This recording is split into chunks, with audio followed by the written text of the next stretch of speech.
Be nice. No, to I'm go. not ready. I'm gonna make sure my phone is turned off. Call the meeting to order, and we will start with the Pledge of Allegiance. I'm gonna try to take over this. Pledge allegiance to the flag of the United States of America and to the republic for which it stands, one nation, under God, indivisible, with liberty and justice for all.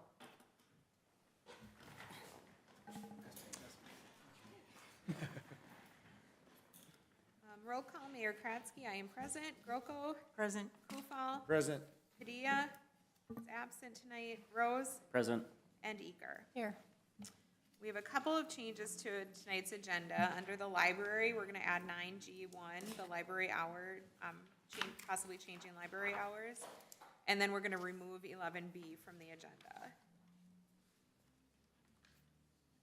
So I will take a motion to approve the agenda for tonight. So moved. We have a motion from Eker. Do we have a second? Second. Seconded by Rose. Any other question or discussion about the agenda? All in favor, say aye. Aye. Opposed? Motion carried. Moving on to comments, updates, concerns. Do we have any citizens here to speak tonight that aren't on the agenda? I think you're here to talk about something that is on the agenda. Any updates from council members? Okay, and city staff, any updates? Two things. Unfortunately, some bad news to report. Our public library building was run into by a vehicle on the east side of the building. So there's some damage there, quite a bit actually. And so I'm not sure exactly what day it happened, but probably within the last few days. We don't know who did it. But Where is it, like, located, like by the parking lot, or trying to think? yeah, it would be on the library side of the parking lot. Okay. So somebody was pulling into a parking stall and probably hit the accelerator instead of the brake and and ran right over the curb into the building. Okay, So there's a window there and it's pushed the window frame in. Some of the brick has fallen off of the building as well. oh, wow. A section of the building has been heaved in. Not nearly as bad as the one we had here last year with the city hall, but it's a significant amount of damage. So unfortunately, and again, we don't know who did it. The second thing, on a lighter side, we have our annual Christmas party coming up next month. We traditionally have held it in December. Last year we held it on a Thursday. It was the third Thursday of the month. Was wondering if you'd like to do the Thursday or that Friday, the 18th or the 19th. We're going to need a little bit of time to get our RSVPs, so that's why we're looking at roughly the third week again. I know sometimes it doesn't work always for everybody, but I try to get the majority of people there. We're looking at having it at EJ's again. Can we put out some kind of reward for somebody who has information about the hit in the library? We could do that if the council wants to do that.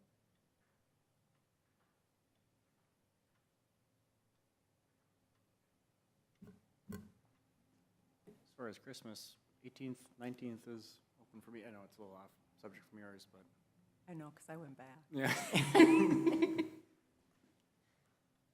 Yeah, it'd be fine with me too, 18. Thursday or Friday. That's what Yeah, I think works better either- for EJ's. I think guess. either a day works for me too. You too? Yep. Oh, great. Wow. Good. Well, that was Wonderful. easier than I thought it would be. Me too. Okay. Jessica? Is that, I'm sorry, Maybe. maybe? Okay. No maybes. On days, I'm not gonna. I mean, right now, the police report was just done today on the building. So I know, but we turned in something a like claim. that, somebody would have heard Somebody that. prior would And have an idea. And I'm sure there's somebody that has cameras around there too. We've at least checked the ones like Nison's and the library, and neither of them point right at that spot. Right, but that vehicle had to have some damage, Definitely. yeah. Check So with the either body coming or shop, going. Even let them know that, hey, if something comes in. That's, at least in town, we've done that.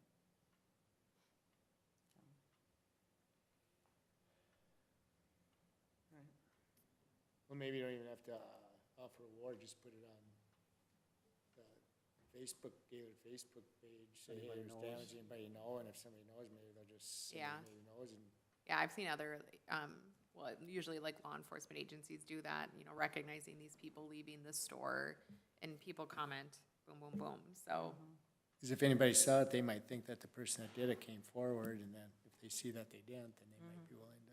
or, yeah, they saw someone with obvious damage. Yeah, that's a good idea. Okay. Okay.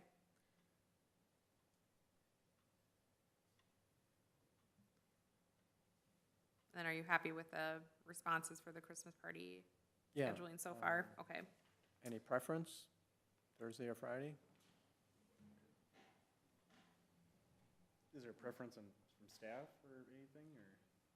Yeah, honestly, I haven't really checked with everybody yet. So it could change. Either way. Well, we're gonna go with the 18th or 19th, but I haven't asked that question. PJs might have a preference. I don't know. Both dates are open right They now. are, okay. Then, Yeah. I guess whatever. doesn't matter Okay. to me. All right, Yeah, pick thank one. you. Thanks for the Okay, sounds flexibility. good. Okay, then moving on to the consent agenda. We'll take a motion to approve that. So moved. We have a motion from Eker. Do we have a second? I'll second it. Seconded by Groko. Any questions or comments about the consent agenda? Hearing none, all in favor say aye. Aye. Opposed, motion carried. Public hearings, we don't have anything on the agenda tonight. Communication requests and petitions. We have the poultry party coming up at the Legion on the 22nd, and the Emmanuel Lutheran Church Christmas concert with a meal on December 14th. Moving on to department and committee action, reports and action items. Ty's not here, so I assume we can just skip the inflow. No update. Okay. Then we'll move to 9G to the library and talk about the library hours possibly changing. So on your table was a copy of the minutes from the last library board meeting, and they had a discussion about adjusting their hours. The goal was, I believe, was to continue to keep the same number of hours that they currently provide, just to do some adjusting. And Lynn, being a board member, I think she's going to give a, Yeah, there was some discussion at that meeting. Michelle did a really good job of tracking hours over the months and the hours by hours of the day and how many people came in during that time. She also checked with the neighboring libraries to see what kind of hours they had and try to be a little bit more consistent with our neighboring towns. So they just decided that the one night, on a Thursday night, they would stay open till 7. Otherwise, during the week, 10 a.m. to 5:30, and then on Saturdays, the 9 to 1 is what they've been open, and that has been working really well. So their thinking is one night a week, 7 p.m. for people who are out of town. If you just know that Thursday nights is the night you can go to the library a little bit later, then that's what you plan for Thursday night. You really don't need to be open till 7 any other nights. So as Steve said, it doesn't change the amount of total hours, the 43 hours that we currently have the library staffed at.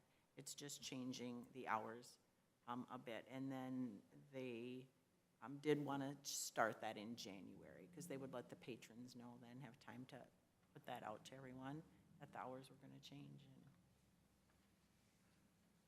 just looking for the council consent to do that. I'm good with it. Yeah. Makes it a little more straightforward too, a little easier to, I mean, more consistent with the 10 a.m. every day too. Right. It does. It's less Because you confusing. never know when they're starting and ending. And, Yeah, I like that consistency. Tonight, do you just need a consent from us, or do we need a motion to approve those hours? we have a motion on it. Okay.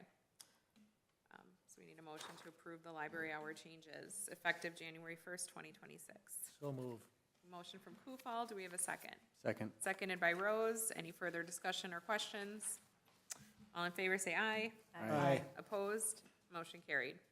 If I may just add, since we're talking about the library, as far as I know, this is the year our agreement or contract with the county expires, as far as it basically defines what their participation level is going to be as far as financial. And then also, in that agreement also states that we're supposed to maintain the same level of hours, the 43.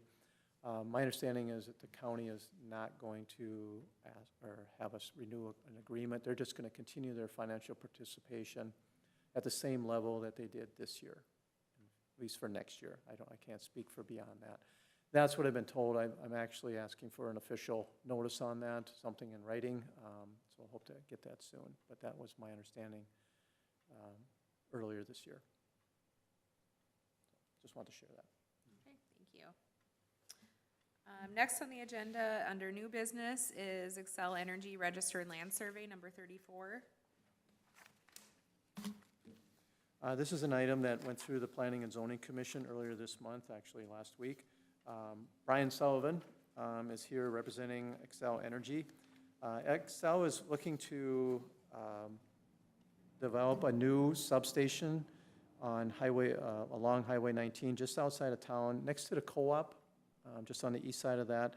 The property is currently owned by John Weber. And so they're looking to subdivide the property, and they can do that with, sometimes we can do it with just simply a survey, or in this case, because it's a Torrance property, a little bit more involved versus like an abstract. In Gaylord, for some reason, we do have a lot of Torrance property around here, but egg land in particular, you do see a lot of Torrance. And because it's Torrance, anytime it's sold off or subdivided, that triggers a registered land survey. And so they're required to prepare that. And so in your packet, there is a current survey of the property, and then there's also the registered land survey, number 34, that shows the subdividing of that parcel. Excel Energy is looking at purchasing Track A, and that's where they'll develop their substation. The substation is actually going to be replacing the one over here across the railroad tracks on 5th Street. And I'll let Brian kind of discuss some of that details with you as far as their plans for that. But basically, the Planning and Zoning Commission reviewed the registered land survey last week at their meeting, and they're unanimously recommending approval of it. We have checked with the county on this. This was the county's recommendation. They have their Torrance examiner was requiring Excel Energy to have the registered land survey. So we went through those steps. So with that, Brian, if you wouldn't mind coming up, introducing yourself. Good evening, I'm Brian Sullivan, I'm with Excel Energy, and I'm in the Siting and Land Rights Group for that. I deal with purchasing property, acquiring easements, selling property, kind of on the real estate end of things, or getting projects approved. I guess to back up a little bit, 2 or 3 years ago, our engineers, every year they go through the system and they identify projects that are and pieces of property that need to be upgraded or whatever, and the substation here in town kind of rose to the top of one of the sites that they're saying, well, it's time to start looking at replacing what's out there right now, bring in new equipment, bring it up to date. We'll have new security systems to it. It'll have a new communication system that'll connect right to downtown Minneapolis. So if there's something happens, sometimes they can fix things right there downtown. Sometimes you need to send somebody else. So it all depends on what's going on out there. But it's really about making the site more resilient and more reliable than it is now. And the concern is that the site that we have now, it's at that age where it's probably 50 years old, and it's hard to find equipment that you can replace it. If something needs to be fixed, it's not as easy to do as it was a while ago. So that's what kind of drove this, is just making sure that the system is up to date and current and all that. And it's part of a larger program that we're working on throughout the western Minnesota here. They're also working on updating all the transmission lines, so the transmission lines are being rebuilt as well. The wood poles are getting to the point where they're not as sturdy as they should be, so that's part of this program as well. So this is, I think, good news for the city, because it's improving the reliability of the system here, the electrical system here. So what we have is we're purchasing 5 acres from Mr. Weber, and we're going through the Torrance process, which is a little bit more involved than normal. And what we're proposing to do is build a substation that's, and I'm making these numbers about 200 by 200 is the actual fenced-in compound. And inside that compound, they'll have one transformer with all the equipment that's replacing what's existing there. It's a larger transformer. It's got all the new bells and whistles. And then there's room to add another transformer at some point in the future if there's growth in the city, or at some point in time they need to replace it. We don't have to go and buy another parcel because we have room right there to do it. So that's part of the purpose. So it should, what we're asking for and doing here should be good for many years. The fence that goes around the substation is 10-foot tall chain link fence, and that's for security purposes. A few years ago, we went through a pretty rigorous study of security for our substations and for all our facilities. And there's different tiers, levels of security. And the primary basic tier is something that's 10 feet tall. And that's at 10 feet tall, that's a height that's very hard for most people to try and scale. And so that's a lot of the older substations have a 6-foot tall fence with barbed wire over that. The barbed wire didn't really act as a deterrent, they found. But the height is the real deterrent. And the fence actually has a smaller grid to it instead of the 2-inch grid. It's a 1-inch grid, which makes it even harder to scale. You can't get your toes into the grid there for that. So that's, in a nutshell, what we're proposing to do there. We've been working with city staff on some different items about it. We've been talking about stormwater management and those types of things. I think we're exempt from that based on the amount of acreage just being done. But we're excited to get this project going. We plan to start next year. Trying to think what else. I guess I'll leave it at that, and I'll answer any questions you might have for me. Anyone have any questions for Brian? One of the questions that came up during the planning and zoning was, how long would it take to build the substation, and then when would the new one go online and then the old one go offline? Okay, thanks for that, yeah. So the substation generally takes about 1.5 years to build.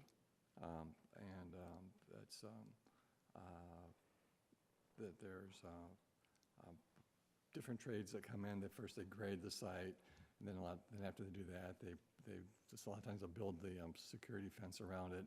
Then they put in foundations. Foundations have to set for a while, and then they come in and they start to erect the steel, and then they bring in some of the equipment, and everything has to be wired together. So it's a pretty complicated project, and you can't bring in 100 guys to do it all because there's not enough room to do that. So it takes about 1.5 years to do it, and they're hoping to start in '26, and then I think they're hoping to have an in-service date is in I think it's December of '27, or it might be early part of '28.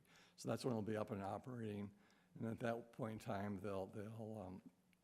they may leave the existing substation running for a little bit longer, but at some point in time, they'll shut that one down. And once that's shut down, they'll remove everything that's there, make sure the site doesn't have any contamination on it, and then if we don't have another use for it, we'll put it up on the market for sale. Is what we do with these older sites.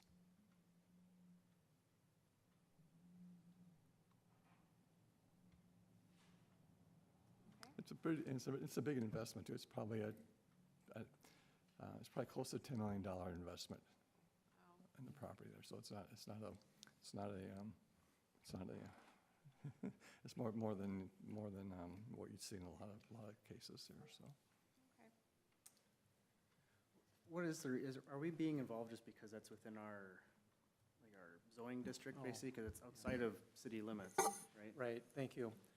It's within our orderly annexation area, is what we refer to it as. So it's a 2-mile radius around the community. So anything within that 2-mile radius, our zoning code comes into play, versus the county. Anything outside of 2-mile radius, then it's the county falls under their jurisdiction. Anything within is ours. So then ultimately, is this basically a conditional use permit, or I mean, what's this fall under? It's a registered land survey. Oh, It's totally something, it's kind of similar to It'd like be a most survey. comparable to a plat Okay, a that you would otherwise see, but it's Torrens, so they call it something different. little more complicated. Confuse everybody. Yeah, there's a few more hoops you gotta jump through. All right, those are the two questions I had. Okay. Any other questions? Okay, if not, we're looking for a motion to approve registered land survey number 34. So move. A motion from Rose. Do we have a second? Second. Seconded by Kufal. Any questions for further discussion? Hearing none, all in favor say aye. Aye. Opposed, say no. Motion carried. Thank you so much. Thank you. Thank you. Okay, moving on to 11C, we have the 2026 utility rate increase and payable 2026 final property tax levy. Okay, so each year about this time, we generally have a conversation about utility rates increases for the coming year. Last year, and this kind of follows in line with the 2019 utility rate study, water rates were increased for 2025, 3%, sewer went up 5%, and storm was 5.5%. And that follows exactly what the rate study suggested back in 2019. And so I'm putting that up for discussion here as far as what you'd like to do. In my memo on page 71, I did reflect there on the bottom as far as what speculated, based on what we're budgeting for revenues and expenditures or versus expenditures for 2026. Only the storm sewer fund is looking at this particular time where it'll have a negative outcome at the end of the year. The other two are looking pretty good. Storm sewer, as you may recall from our last meeting, when we were getting an update on our financial report, that is the one fund that is struggling out of all of our funds. And looking down the road here, we might end up having to do something different with the storm sewer. It's not to say that we have to, or raising rates are our only option. Our water and sewer funds are both pretty healthy.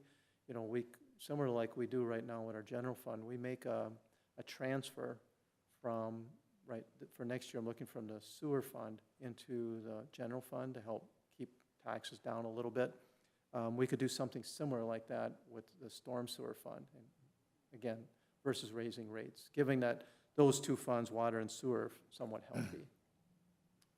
So just wanted to bring that up so you can talk about that. And then secondly, under this discussion, I wanted to talk about the property tax levy as well. But pardon me, I want to back up to the water rates here. Within our rating, our fee schedule and the rates that we charge for water, sewer, storm, the sewer rates is on a tier system, meaning that the more water you use, the higher the rate. So it's on a tier, so there's different levels, again, depending on how much usage that you have. For water, on the other hand, we just have a flat rate. So it doesn't matter how much you use, it's per 1,000 gallons, you get charged that rate. I guess I'd like to at least discuss the possibility of establishing a tier system for the water as well. Again, it would be all related to how much water you use. Part of the reason I'm going down this road is in reference to Michael Foods. As you may recall, we have an agreement with Michael Foods as far as their water usage and what we charge them. Currently, right now, based on the agreement, which was established, I think it was back in 2015, they are actually being charged lesser as far as water rates compared to all the residents in town here. And the way it's worded in the agreement, it states that the water rate may be increased from time to time as determined by the city council, but the rate increase must be tied to and correspond with residential rate increases. So whatever you raise the residential, whatever percentage you so choose, same thing happens with Michael Foods. You can't go higher, is the point, than whatever you raise for residential rates. This contract or agreement goes through, it expires on December 31 of 2035. So this has been in place for a lot of years already, 10 years, and it's got 20 more to go, or excuse me, 10 more to go. So That's part of the reason, they're our biggest user by far. They're an industrial user. Generally speaking, from a rate standpoint, the more demand you put on a system, the more usage that you have, the more demands that you have or needs, generally triggers that you pay a little bit more than everybody else. If your demand is a little smaller, then you pay accordingly. Right now, they are paying less than residential customers, but their demand is much greater as far as what they're putting on our system. Now, as you know, what Michael Foods, they don't utilize sewer. For us, they have their own holding ponds, they have their own sewage treatment facility out there, so this would only impact water for them. But that's what the agreement is based on. So I'm putting that out there for consideration. I've had a chance to talk to Mark a little bit about this, and we feel that this is something we could explore.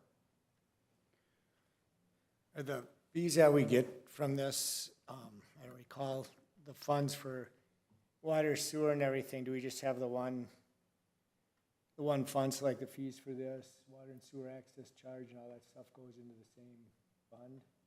Yes.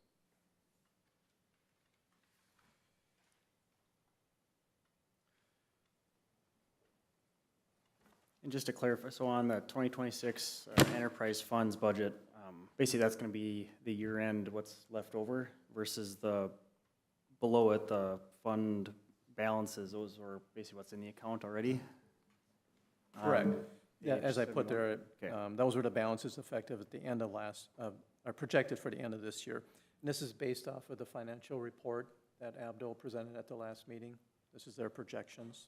And for 2026, that includes doing the 3, 5, and 5% increases? No, it does not. That's if we just leave them, That's just leaving it, I'm not assuming anything at this point until you guys decide what you want to do. Just to share here, as far as what our current water rates are, it's basically it's $2.41 per 1,000 gallons. That's what we charge everybody, whether it's residential or commercial, except for Michael Foods, their rate is at $2.19 per 1,000.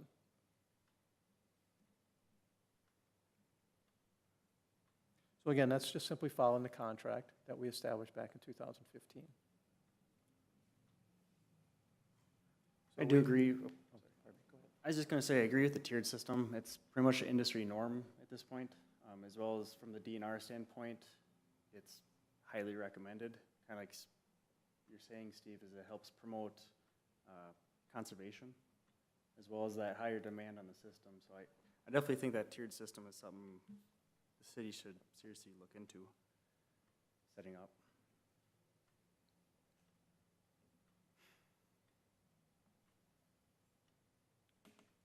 Especially with the water plant project here in the next few years. Trying to get money put aside for upgrades and sewer lining projects and such.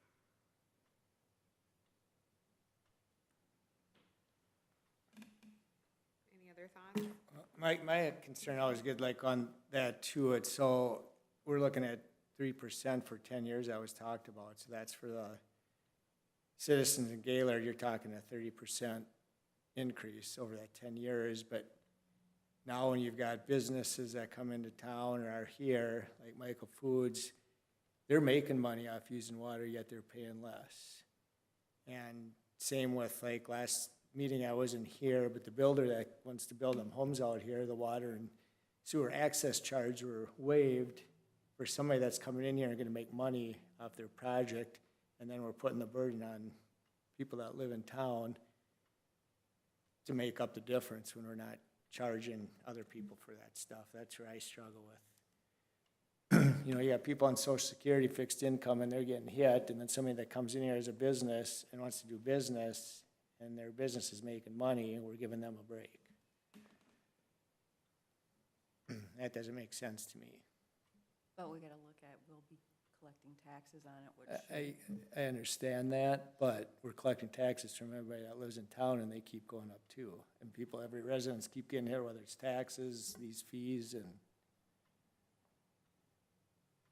I mean, I understand we gotta keep these accounts up, but I think we gotta kinda look at it differently and not be so lenient on some of this stuff once in a while. That's just my opinion. In that tiered system should help alleviate some of that stuff. Because like Steve said, the higher users are gonna pay more towards that fund then. You know, because, you know, if I have a pool in my backyard versus, you know, if somebody lives by themselves and only uses 1,000 gallons a month and I use 10,000, I should be paying more for the water plant then at that point. Right, I like the tiered system as well, thinking kind of in that same line, Leighton, is that, you know, for that single person that's out there using water, you know, much less than some of the bigger. So how would we set up that tiered system? Would it start at where we are now and the more you use, the higher it goes? Or would we lower some and raise some, or how would we? Yeah, that's kind of what I was thinking too, is that you'd probably start with that, you know, where we're at right now, that would be your lowest tier. And then, again, it adjusts with the amount of gallons that you use. That's how the sewer is set up, so like 0 to 10,000 gallons, or I can't remember exactly what it was. But there's, you know, there's that range, in each, there's like 5 of them. So for right now, for sewer, it's 0 to 10,000, and 10,001 to 20, and then on up, there's 4 different tiers. And it's, at each one of them, it has a specific dollar amount per 1,000 gallons. So like for where we're at, like the 241 right now, that would be our low one.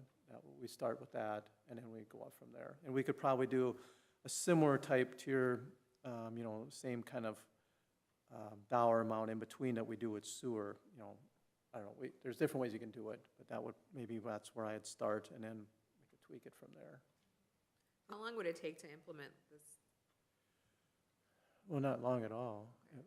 I mean, yeah, we would have to input all this into our system, so yeah, it would take some time to figure out, you know, who's at what level. But we have some of that with the sewer already, so we should be able to figure that out.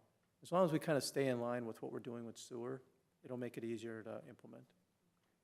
Is there a way to break down, like, so we know tiers, like if you're gonna say this many gallons to this many gallons and this to this, how many people kind of fall into them? I mean, or how much use?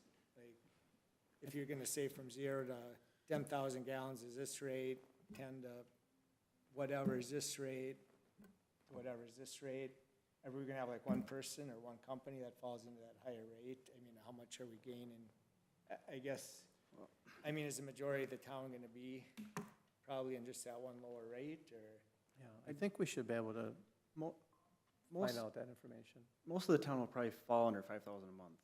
Because I believe the average home, it was like 4,000 gallons a month. If we do that 0 to 10,000 gallons, majority are gonna fall under that. So then we just have one more bracket above that. If you use more than 10,000, then you pay, so it'd be 0 to 10. Well, I would suggest we stick with the same type of system with the sewer, you know, where we have 4 of them. So that's, I'm guessing, how many businesses or places use 20 to 40,000 or 40,000 or more? Well, we'd have I'd be- Michael I'd just Foods. Michael Foods would definitely be over Be that. probably about the only one. Or But at least if truck we washes change it, and if there's a stuff, future business that comes in, it's already, you know, set up. Already in there, right? Yeah. Right. And if it's easier in our system just to stick with the same tier, I'm okay with that. I know some towns too, they'll do like, you know, residential will be tiered like 5, 10, 15,000, and I mean, this is more confusing, but industrial, just because you're using more, sometimes the tiers will be bigger. You know, so industrial might be like 15,000, 30, 45, you know, just because, like I said, you're using a lot more, but you're also collecting more tax base off a big business, but just throwing that out there, it exists, but.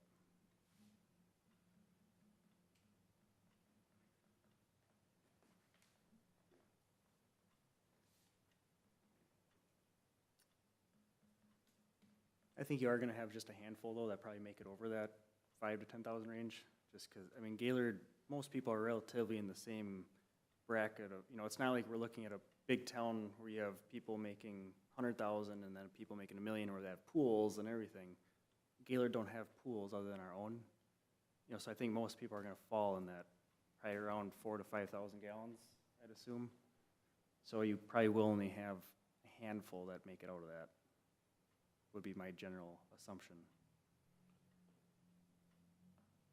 But you're also talking, like Michael Foods is what, 2/3 of the water usage in town? It's like 12 million a month versus, we're talking little tiny numbers. I believe that's correct, Steve? Yeah, the agreement is that they're supposed to use over 8 million gallons every month, and they do exceed that each month. Compared to the city total is what, 15 or 16 million? I can't quote you that, I don't know what that number is. I guess going back to when I did the water, Gaylord used about 15, 16 million a month. Granted, that's 3-4 years ago, so I'm guessing it's up maybe a bit. But Michael Foods was usually good for at least 10 to 12. So you're talking nearly 3/4 of that just for them.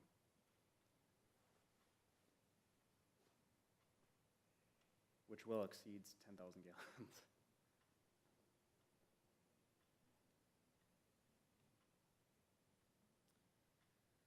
Any other questions or comments? Tonight, you're just looking for consent. Yes, if you're interested in that, as far as looking at that potential tier system, yeah, I'll put something together and bring that back. Perfect. And then maybe at that meeting, we can talk about whatever you'd like to do as far as the rate increases. Maybe that tier system, I'll kind of implement something already, and then you can look at it and go from there. Okay. I do have one more question. As far as the rates go, doing that, like for example, the 3% that was recommended, does that include the future projects that we have at our water plant? Like such as our upgrades here in a few years? It's just a simple rate increase. Yeah, but I mean, like, is that reflecting having enough money put aside to do that project? Or is that basically just to keep up with status quo? I don't think I don't know to what degree the 2019 study took into consideration, when those projects were going to happen and the estimated costs of them at that time. What I can say is, right now we're in a healthy position, at least with our, like, say, our water fund, because that's when the next big project is going to be water related with the plant. We'll likely be bonding for that, so that'll be something that'll have to be paid right out of the enterprise fund, the water fund. Okay. Which we should be able to handle. Okay. The way we're looking right now today, we should be in a position to handle that. I just want to make sure we're setting ourselves up not to see a 20, 30% hike one year just because we use up that fund, so. That's all. Try and spread it out, I guess, over a few years would be my goal. Well, I think that's been our approach here with our projects in general, is trying to spread them out when we can, not to overload ourselves here, so we don't put too much burden on everybody.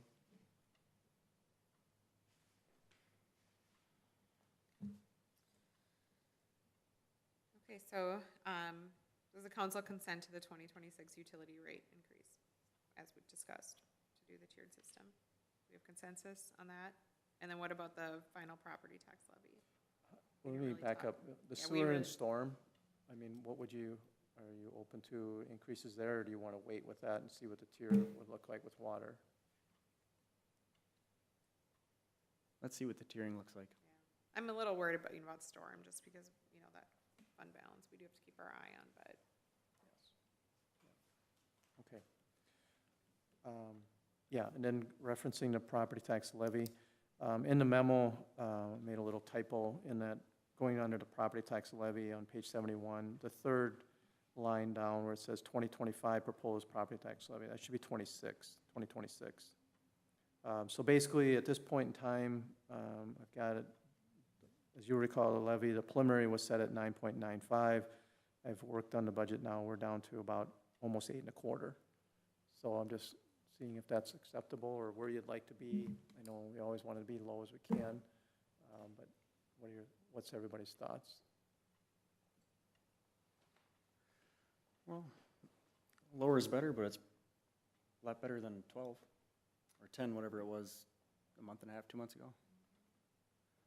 I know in our last Region 9 meeting in Mankato, at the end of the meeting, people were just talking about their property tax increase, and those of us that can stay under double digits are few and far between, so. That's kind of what I heard too.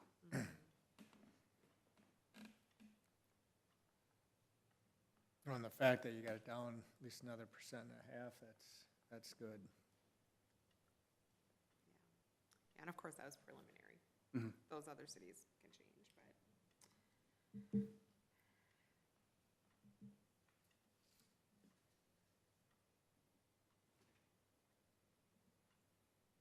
Is that the consensus then? Yeah. Yes. The levy looks good and cleared. All right, thank you. I mean, just to throw out there too for, I guess, Scott, you know, kind of bringing up affordability in town, and I guess for anybody listening too, is Gaylord does have super cheap water and sewer rates, like dirt cheap. So I mean, overall, the city's done a good job of keeping them down. For example, I know Norwood and Arlington are both more than double what Gaylord is. And those are probably even below average themselves. So just, like I said, just throwing that out there so people are aware that we're doing our best to, we're very cheap already, so. Okay, thank you. Anything else on that, or can we move on to 11D? 11D is Resolution 2025-25, scheduling a hearing on proposed Tower Street vacation. This is an item you guys talked about earlier in the year, as far as vacating that road. As you know, we totally reconstructed it last year with the 2024 project. And so this would be, generally it's speaking, it's a good time if we're gonna be looking at vacating a street. They're basically getting a brand-new roadway. And so, as you know, they are really, it's not like a public street so much anymore. Michael Foods uses it predominantly. We have our water tower out there, which we would retain an easement for. And then Xcel Energy has their substation out there as well. I've been in contact with them, and they, according to them, they've already got their easements in place. Certainly, they'll probably chime in when the public hearing comes, but we have to obviously provide them notice. But at least they've said that they've already got them in place. I did reach out to CenterPoint Energy as well, just in case. I never heard back from them. So, let's see. The proposals have the hearing then. There is a resolution. We have to set this by resolution, and it's scheduled for, again, January 5th of next year. And Michael Foods doesn't have an issue with taking over that? I've tried to get a hold of the manager on several occasions. Unfortunately, I've been unsuccessful. So, but we'll obviously be giving them notice. We don't need their consent to vacate the road. No, so that's clear. right, but I was just curious if they've been Yeah, talked, or if it's gonna be an easy thing, or if they're gonna, I mean, they could put up a fight on it, correct? Or they could I disagree mean, with yeah, it or I mean, not, they but- could dispute it, but, you know, the city, we're essentially releasing our interest in the road, and then they own the interest underneath the road, more or less. And that's So- why I was curious if it could be disputed, or if they were on board with it, I guess, I was just curious. I mean, if they it's talked much to- better if they're on board with it, Right. obviously, but even if they're not in the It's still gonna direction the city wants to go, we can do that. Still do it. Okay, so tonight we're looking for a motion to approve Resolution 2025-25, a resolution scheduling a public hearing on the proposed vacation of Tower Street. So moved. We have a motion by Eker. Do we have a second? Seconded. Seconded by Groko. Any further discussion? Hearing none, all in favor say aye. Aye. Oh my gosh. Aye. Opposed, say no. Motion carried. It has been a long 2 weeks. Okay, moving on to 11E, we have the city administrator job description. So this is part of the Personnel Committee's, one of their goals was to review and update all the city's job descriptions, and this is actually the last one.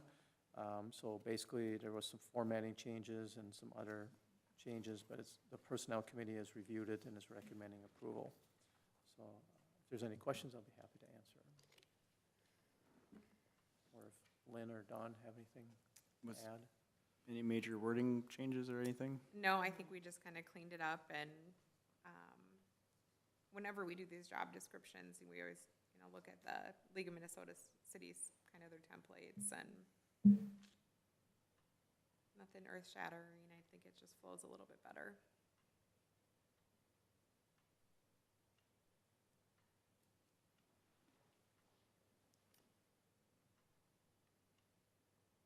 There's no questions or discussions. We are looking for a motion to approve the updated city administrator job description. So move. A motion by Kufal, seconded by Eager. Any further comments, questions? Hearing none, all in favor say aye. Aye. Opposed, say no. Motion carried. Moving on to 11F, to rescind motion for sale of Second Street East lots. So as you recall, Dwayne McGuire he did step back from purchasing those lots over there, but the council did approve a motion to sell those lots to him for a specific dollar amount, and he ended up moving on. And at this point in time, it does appear that he did express interest yet in buying those, but at this time, we have to go back and we're gonna have to have the property appraised, and the value might change, and we might have to sell it at a higher price than we currently have, and that won't be determined probably for several months, hopefully next year sometime. In the meantime, I think we should rescind this motion. We can certainly go back to the table when we have everything completed and we have free and clear, the property is free and clear for us to be able to sell it, then we can go back and visit with him. The motion included here, that's the exact motion that was made when it was approved, so I had to write it exactly the same. That's how you have to do it. So that's the motion we're requesting to have rescinded.